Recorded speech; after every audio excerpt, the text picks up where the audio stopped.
हाय, मी तनिषा. स्वागत आहे तुमचं तनिषास किचन कट्ट्यामध्ये. आज आपण बघणार आहोत भरल्या शिमला मिरचीची भाजी. त्यासाठी शिमला मिरची, 1 चमचा कांदा लसूण मसाला, अर्धा चमचा हळद घेतलेली आहे, 1 चमचा जिरे आणि 1 छोटा चमचा धने पावडर.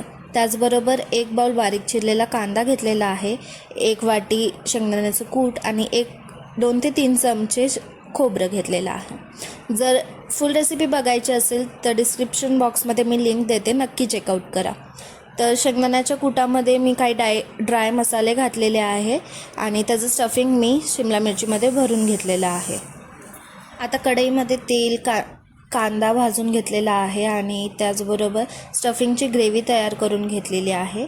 त्यामध्ये आता शिमला मिरची ॲड करूयात आणि तिला शिजायला ठेवूयात. अशा छान छान रेसिपीज बघायच्या असतील तर लाईक नक्की करा आणि चॅनलला सबस्क्राईब करा, म्हणजे रेसिपीज तुमच्यापर्यंत लवकर पोहोचतील. तर शिमला मिरचीची आपली भाजी तयार आहे.